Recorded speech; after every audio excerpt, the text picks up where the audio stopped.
importantes en materia en el país que tenemos que pues enfrentar como nación, y hay un tema muy importante al que mucha gente ha estado dando seguimiento, pero que tanto se sabe al respecto, y es sobre la movilidad eléctrica y los efectos que tiene esto obviamente en el desarrollo sostenible. Alida Espadafora es bióloga, ambientalista y consultora nacional en temas de desarrollo sostenible y está con nosotros esta tarde. Como siempre es un placer tenerla con nosotros, Alida, y hay que empezar por el principio. ¿Cuál es la realidad en este momento de la situación ambiental del país? Hemos estado, bueno, vimos tantas vocerías de personas interesadas, preocupadas y demás, pero ¿cuál es la realidad actual de nuestro país en general? Sí, sí, Ricardo, muchas gracias y gracias por esta invitación. También a Edna. Sí, bueno, hay muchas preocupaciones ambientales en este país. Sobre todo, podríamos priorizar algo que, bueno, el presidente actual, Mulino, también lo ha dicho, el problema del agua. El problema del agua aquí es grave, ¿sí? Pero también tenemos problemas que están conectados al tema del agua, que son nuestros bosques, la calidad de esos bosques. Está también, bueno, la contaminación del agua, de los bosques, que es general, de los ríos, ¿no? Y tenemos, bueno, problemas con otros ecosistemas marinos, costeros, los mismos humedales de Panamá, eh, y, bueno, muchas actividades que están sucediendo, que se deben, bueno, que son necesarias, pero que hay que hacerlas con balance, con controles, con gobernanza, ¿no? Y creo que no ha habido realmente un control, una presencia institucional en general. Digo, hay digamos, puntos o particularidades en el que podemos decir, sí, hicieron un buen trabajo, pero en general se ha venido como abandonando el tema ambiental, porque no estamos allí, no hay presencia. Entonces, es un tema que hay que mirar. El tema de la biodiversidad en Panamá, que es una de las más ricas, em, eh, investigaba yo que por kilómetro cuadrado, si buscamos un kilómetro cuadrado exactamente allí donde está Donoso, donde hay bosques maduros, es mayor que la biodiversidad en un kilómetro cuadrado en el Amazonas. Entonces, o sea, que en el Amazonas tenemos una biodiversidad, digo, si tenemos, consideramos toda la superficie del Amazonas va a ser mayor, pero por kilómetro cuadrado en Donoso, por ejemplo, es mucho mayor que en un kilómetro cuadrado del Amazonas, que es más igual. Entonces, sí, la biodiversidad que no ha sido estudiada completamente, se siguen encontrando nuevas especies, pero se conoce Sí, y hay indicadores, ¿no? De que quería sí, aprovechar precisamente eso, Alida, sobre la biodiversidad, porque entiendo en Panamá se ha desarrollado un proyecto de estación científica llamada Coiba AIP. Entiendo que ellos hacen no solamente investigación, sino también conservación. ¿Esto qué efectos ha tenido? ¿Qué sabemos de este proyecto que entiendo pues preserva, investiga, y hay una cantidad de especies, de ecosistemas que la verdad es que muchos desconocemos de ellos? claro. Sí, bueno, ese era uno de el tema de investigar la biodiversidad y sobre todo su utilización para encontrar curas de enfermedades como el cáncer. Allí se encontró una especie que ayudaba a, digamos, a minorar el dolor en las personas. Pero se sigue investigando plantas, se sigue, no solamente allí, ¿no? Sino en el país y a través de Senacit, a través de Indicasat y otros laboratorios. Por eso es que esta biodiversidad es tan importante y a veces no valoramos, a veces la gente dice, bueno, pero de qué me sirve la biodiversidad? Pero la biodiversidad, de ella dependemos de nuestro bienestar, desde, bueno, los virus, las bacterias, los insectos y demás. Nosotros dependemos de toda la labor que ellos hacen, inclusive nuestro cuerpo. Nuestro cuerpo está lleno de bacterias beneficiosas. Es así como funciona también el ecosistema. Necesitamos estos organismos, estas especies para nuestra propia sobrevivencia. Entonces, es algo que no se entiende porque es que la vida es como una pirámide. La pirámide de abajo está, digamos, sosteniendo todo lo de arriba. La de abajo es todos estos microorganismos y demás especies que se siguen conociendo, pero que estamos destruyendo también. Entonces, es allí como se entiende el por qué la biodiversidad es tan importante, ¿no? Entonces, sí, la AIP está haciendo una labor interesante allá y ayudando, bueno, sobre todo con conocimiento, ¿no? No tanto diría yo, no sé, por lo menos cuando hace algunos años yo era directora de ANCON, sí, estábamos dentro del comité de COIBA y allí estábamos creando el AIP, o sea, ayudando a crearla.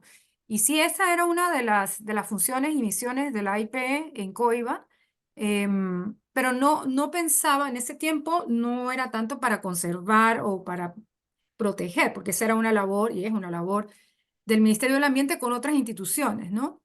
Pero sí, es importante la IP en COIBA. Ujú.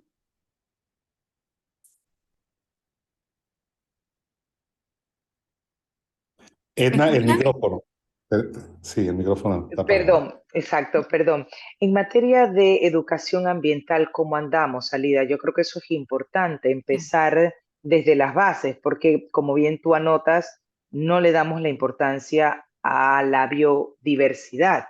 Pero si no enseñamos a los chiquitines, si no le damos la importancia a las carreras en materia, para impulsar las carreras en materia ambiental, pues realmente no nos los creemos, no nos metemos, no nos inmiscuimos en la importancia que tiene el ambiente, la biodiversidad, el problema del agua, entre otras situaciones. ¿Cómo estamos con eso? Mira, ya hay 2 o 3 leyes que tienen que ver con la educación ambiental y claro, se les pide a los maestros y a los profesores que se dé de manera transversal, lo cual no está mal, porque tiene que ver con todo. Pero yo siento que algo está fallando y algo está fallando principalmente en las áreas urbanas, porque yo creo que se ha perdido el contacto con la naturaleza y no se hace esa actividad de ir al campo y conocer, oye, ¿de dónde viene tu agua? Mínimamente, ¿de dónde viene tu agua? Mira, viene de acá. ¿Por qué nuestros ríos están contaminados? Podríamos estar utilizando las aguas del río Juan Díaz para el consumo humano, pero ¿por qué no lo hacemos? Porque está contaminado. ¿Por qué está contaminado? Ir mirando lo que pasa. Y algo está pasando allí que no está funcionando. Y ahí es donde el Ministerio de Ambiente, igual como el Ministerio de Educación, tienen un gran reto todavía. Yo creo que sí estamos palpando que algo está pasando, que la gente está cada vez más concientizándose sobre el ambiente y de hecho, bueno, las protestas el año pasado fueron un poco con los jóvenes, tratando de defender nuestro ambiente por el tema minero y demás. Ahora, yo pienso que aquí tendríamos que también hacer obligatorio que en las carreras universitarias, todas, se dé la materia de conservación, ecología, para que se entiendan, no solamente desde los niños, pero también a nivel de estas personas que después van a tomar decisiones sobre el tema ambiental. ¿Sí? Entonces, esa es Iba a una preguntar consideración. precisamente, iba a Ujú. preguntar precisamente qué acciones serían oportunas, qué sería lo importante, obviamente a través de la educación, pero para crear conciencia en la población de forma general. Porque, a ver, mira, si uno no ve que algo le afecta directamente, difícilmente la persona lo ve como una realidad. Cuando alguien ve que se desborda, que su casa se derrumba, porque resulta que construyó en área en un territorio, un terreno que no era apto para construcción, entonces luego venimos con que me ayuda, que perdí todo, pero es que es una realidad también del individuo y incluso en ocasiones de empresas.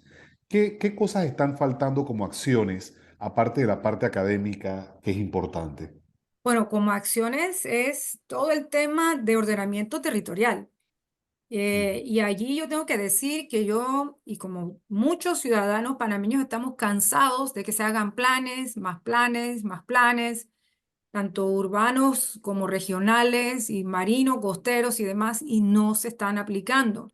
Es plata perdida y tiempo perdido y muchas consultas y tal, pero no hay implementación. En los planes de ordenamiento territorial, por ejemplo, se hizo un ejercicio hace, bueno, una década, pensaría yo, donde se hizo un plan indicativo de ordenamiento territorial donde había una buena base ambiental. Pero era indicativo nada más. Entonces se queda en lo indicativo porque al final nadie entiende eso. ¿Y de qué me sirve? O sea, ¿por qué?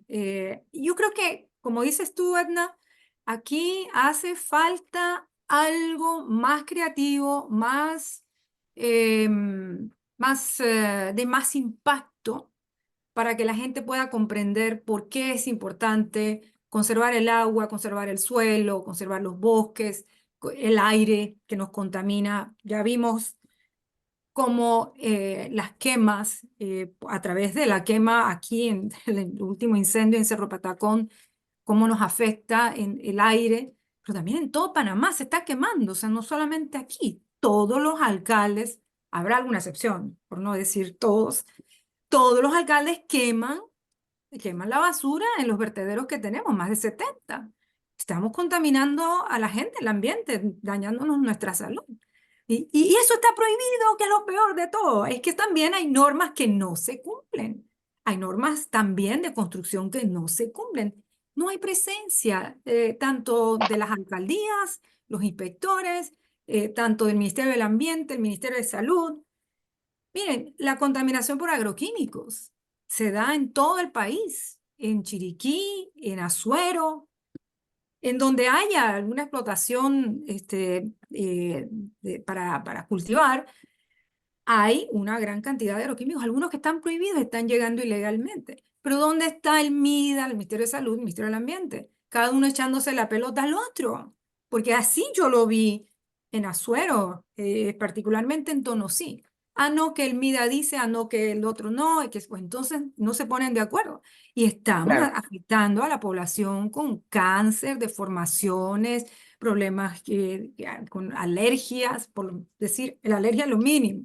Estamos teniendo muchos sí. problemas, incluyendo allí en Donoso, con malformaciones, con problemas que tenemos que ver, estudiar geográficamente a dónde están esas personas que están sufriendo los problemas y por qué, y hacer esos análisis de agua. Bueno, ya el Sí. presidente Mulino nos dijo, vamos a hacer una estricta auditoría ambiental independiente.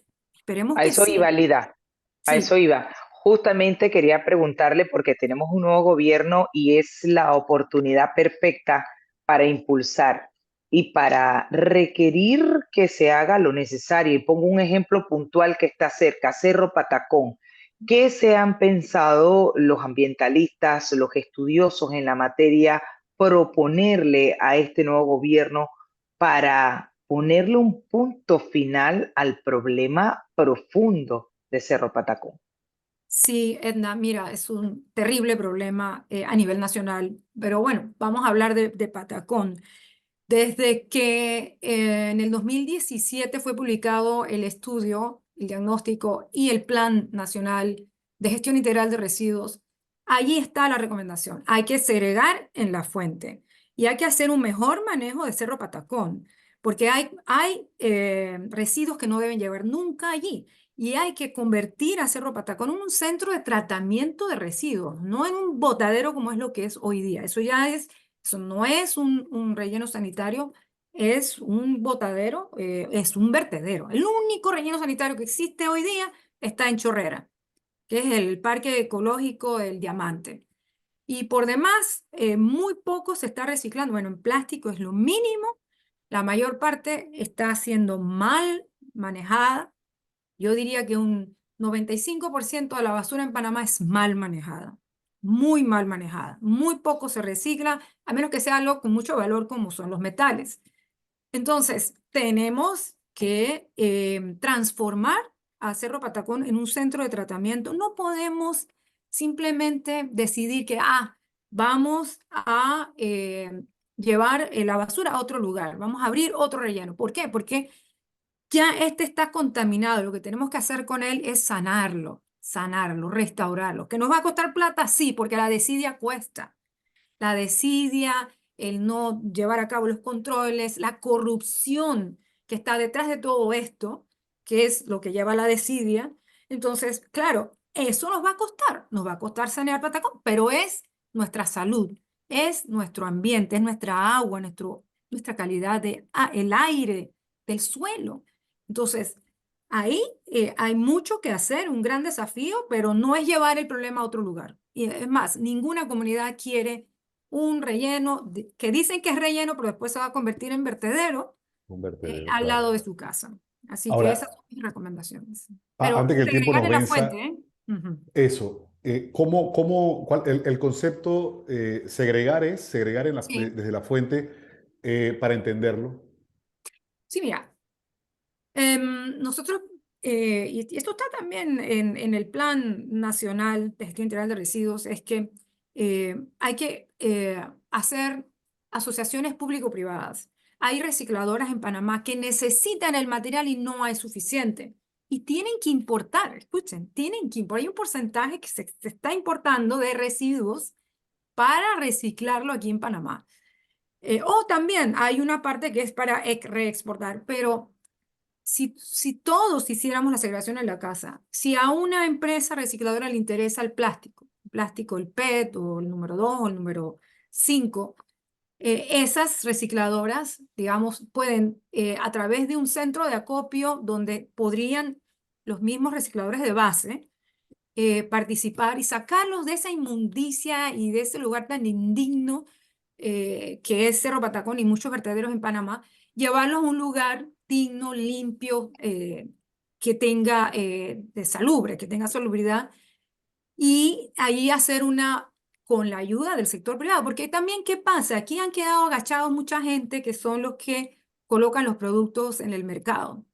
Eh, Hay que decirlo, la Coca-Cola, Procter Gamble, Nestlé y demás, años anteriores no han querido y se lo hemos pedido y desde el sector de la sociedad civil también se lo hemos pedido que hagan algo más. Hace muy poco y pareciera que fuera más para mercadear, tengo que decirlo, ¿eh? Es cierto, Ah, aunque yo los conozco y bueno, tienen sus políticas que son no solamente en Panamá, sino que vienen de afuera, son corporaciones multinacionales.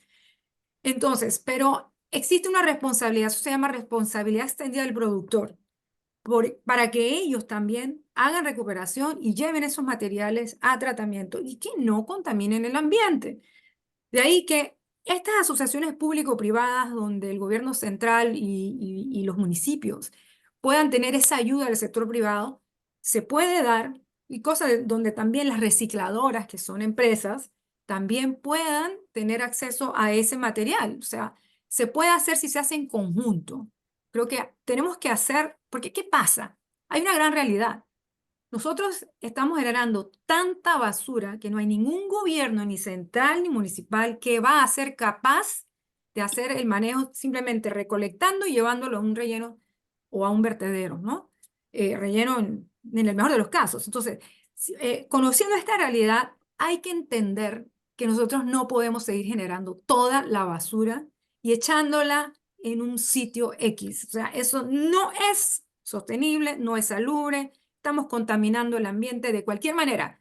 Si la echamos por el carro o la echamos al río o la echamos por las calles, estamos contaminando el ambiente así mismo como estamos haciéndolo si en la casa ponemos la basura afuera y se la lleva el recolector, el camión, en el mejor de los casos, a un vertedero o a Cerro Patacón, cualquier lugar. También estamos contaminando el ambiente. Entonces, esto o se quema y contamina el aire, y no solamente en Panamá, en todo el país. Entonces, eso no es sostenible, eso tiene que cambiar.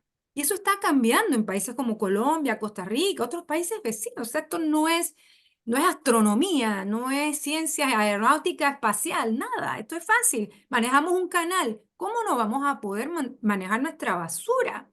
Pensemos, así que hay gente capaz, pero hay otros factores, la corrupción, la desidia, la irresponsabilidad, el esto no soy yo, eres tú. Bueno, entonces ahí hay que comenzar a trabajar duramente en la segregación, en la fuente, llevar llantas a que sean recicladas. Hay aquí tenemos varias que pueden convertir las llantas en combustible o molerlas y exportarlas, etc. Nunca en un vertedero, nunca en llegar. Aparatos eléctricos o electrónicos nunca deben llegar a un vertedero, nunca. Los plásticos tampoco, cero bolero, nada de plásticos allá. El plástico se puede aprovechar, se puede reciclar, se puede exportar, se puede transformar, inclusive se puede transformar en combustible. Cualquier cosa que tengamos, metales, ni decirlo, que pueda reciclarse, no deben llegar a vertedero. Entonces hay que prohibir que eso se lleve a esos lugares y llevarlos a sitios donde se le pueda valorizar, decimos, donde hay una cadena de mercado para valorarlo. Entonces, Claro, no es que sí. la basura es un negocio, pero si se hace bien, podría dar dinero. Sí. Es que a eso iba Lida y con eso concluimos porque el tiempo nos alcanzó. Es decir, son las 4:55, no pudimos ni Sí. siquiera abordar lo de la movilidad eléctrica. Pero ya para concluir, ¿por qué no lo vemos como un negocio si otros países sí lo ven? Porque no tenemos suficiente. ¿Por qué? Porque se van a los vertederos, se esparce. O sea, si los tuviéramos concentrado, todo el plástico que generamos como residuo, si lo concentráramos, sería mucho más fácil. Sería un costo-beneficio. O sea, allí podríamos entonces aprovecharlo, pero como todo se dispersa por el ambiente o se quema, ya no puede. Entonces, si hiciéramos esa segregación en la fuente y esas asociaciones público-privadas, sería posible. Y si quieres, también te comento que sobre la movilidad eléctrica, que hay estudios donde se analiza el ciclo de vida de los autos eléctricos versus los autos a combustibles fósiles. Todavía los autos eléctricos son mejores que aquellos que están a combustible fósil. No es que no tengan impacto, los hay. Lo que hay es controlarlo, porque también hay impactos en las explotaciones petroleras. Sí hay, desde que se extraen por el ambiente, se van a convertirse en lo que utilizamos hoy y se exporta. Todo tiene un impacto. Pero aún así, la movilidad eléctrica Sigue es siendo es un poco mejor. mejor, es un poco mejor, pero hay que tomar Bueno, providencias para el reciclaje del litio y demás y todo aquello, ¿no? Sí, y además perfecto. el ruido, que es otro tema, los camiones generando este humo negro y no hay nadie que le ponga el cascabel al gato, nadie, Mm, no se prohíbe, en otros países está prohibido, aquí no, aquí va todo ese humaral, ¿no? Como si fuera una belleza horrible. parte, como parte del No, no está ecosistema. La prohibido, gente no no está se- prohibido. Cuando haces el revisado, ahí puedes tú probarlo y esto no puede pasar el Claro, revisado. Pero claro. no lo Bueno, hacen. Sí. interesante siempre y se Sí. aprende cada vez más. Se aprende cada vez más, Lida. Muchísimas gracias No, a por ustedes, muchas acompañarnos esta gracias tarde y por este esperamos poder en tiempo lo ya. próximo hablar más sobre la movilidad urbana. Sí, sí, no, podemos Eléctrica. hablar mucho de calidad de agua, nuestros bosques, nuestra área costero marina, mucho de qué hablar y mucho que hacer y un gran desafío para este nuevo gobierno al cual le deseo lo mejor. Hay Claro. esperanza. Claro. Sí. Feliz tarde y un abrazo a la distancia, Lida. Bueno, Gracias Ricardo, igualmente, Ricardo. 4:57.